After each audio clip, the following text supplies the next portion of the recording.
반갑습니다, 여러분. 오늘 우리가 함께 파헤쳐 볼 이야기는 정말 흥미진진합니다.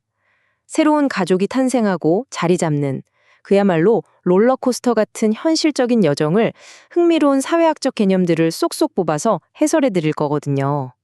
자, 준비되셨죠? 바로 시작하겠습니다.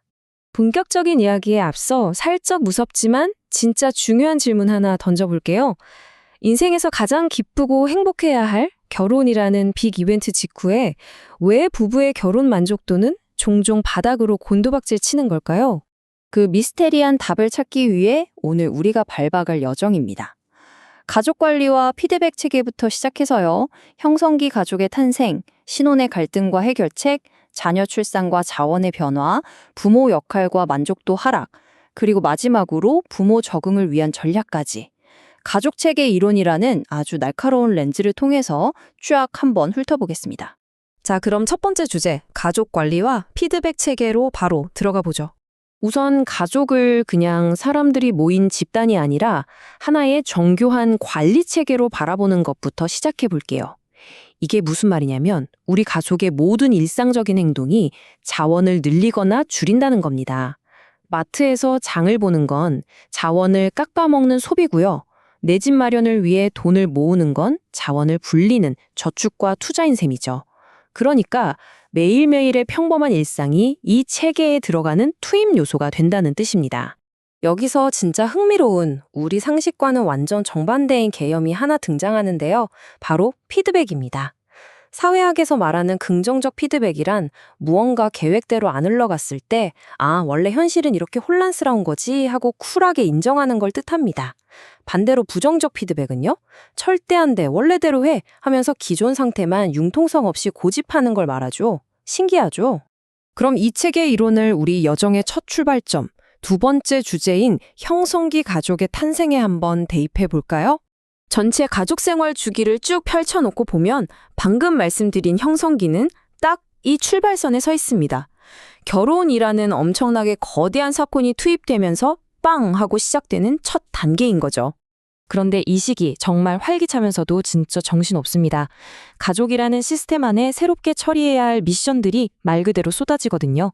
남편과 아내로서 서로 기대했던 역할이 안 맞아서 삐걱거릴 확률도 굉장히 높고요. 때로는 계획에 없던 임신을 마주하기도 합니다.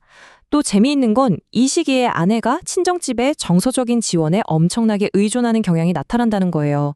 덤으로 훅 줄어든 개인 시간까지 쪼개서 관리해야 하니 정말 쉴 틈이 없겠죠? 이렇게 정신없이 굴러가니 마찰이 생기는 건 당연합니다. 세 번째 주제, 신혼의 갈등과 해결책으로 넘어가 보죠. 수십 년을 전혀 다른 환경에서 살던 두 사람의 삶이 하나로 쾅 합쳐지는데 어떻게 스파크가 안 튀겠어요. 자라온 환경, 종교, 배경 이런 게 다 다르니까 갈등이 떵떵 터지는 거죠. 하지만 애덤스 같은 연구자들은 이렇게 조언합니다. 평등주의를 딱 받아들이고 서로 믿으면서 더 높은 차원의 공동 목표를 세우라고요. 특히 소위 말하는 시어머니 신화 같은 독성 짙은 고정관념을 확 깨부수고 서로를 진짜 친가족처럼 대하는 게 이 갈등을 잠재우는 아주 강력한 마스터키입니다. 그리고 돈 문제, 재무관리 체계도 절대 빼놓을 수 없죠.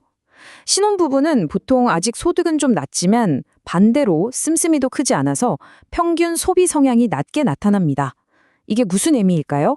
바로 앞으로 가족 자원을 블랙홀처럼 빨아들일 주택 마련을 위해 아주 치밀하게 재무 계획을 세워야 하는 그야말로 절대적인 골든타임이라는 뜻입니다.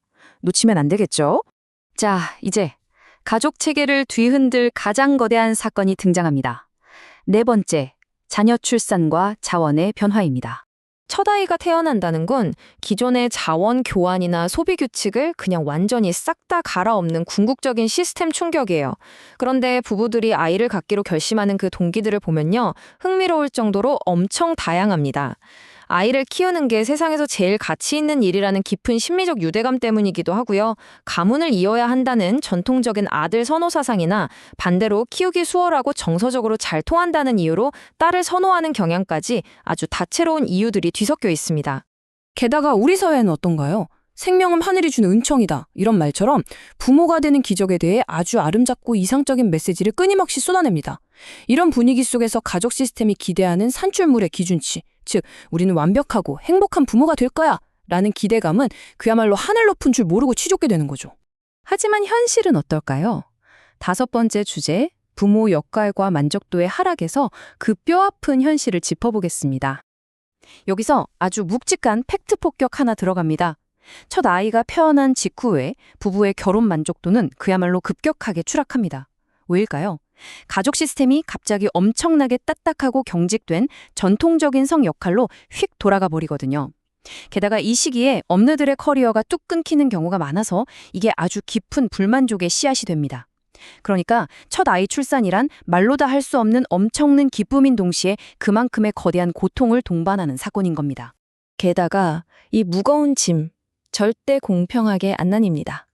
남편과 아내에서 엄마와 아빠로 역할이 바뀔 때 겪는 그 뼈아픈 고통은 어머니 쪽이 아주 훨씬 큽니다. 왜냐고요? 우리 사회가 엄마와 아빠에게 기대하는 그 성역할의 잣대가 너무나도 극명하게 불균형하기 때문이죠.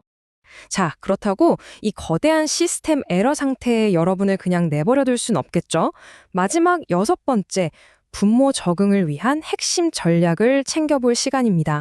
아까 앞서 배웠던 개념 혹시 기억나시나요? 바로 긍정적 피드백입니다. 완벽했던 계획이 엉망진창이 된 이 혼란스러운 편차를 원래 육아는 이런 거지 뭐 하고 쿨하게 인정해버리는 거예요. 이렇게 하면 부모들은 이 힘든 형성기를 무사히 넘길 수 있습니다. 완벽해야 한다는 그 어마어마한 기대 기준을 현실적으로 팍 낮추고요. 누가 뭘 할지 지배적인 역할을 명확히 하고 그 산더미 같은 일들을 딱딱 구획화하는 것. 이게 바로 생존을 위한 최고의 전략입니다.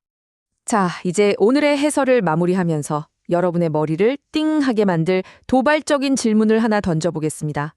만약 가족이라는 시스템을 잘 굴러가게 만드는 진짜 비결이 의도적으로 우리의 기준을 팍 낮추는 데 있다면 말이죠.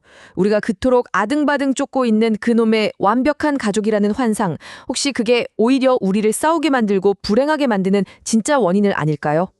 오늘 이 해설이 롤러코스터 같지만 그만큼 아름다운 가족의 여정을 이해하는 데 흥미로운 통찰이 되셨길 바랍니다. 함께해 주셔서 정말 감사합니다.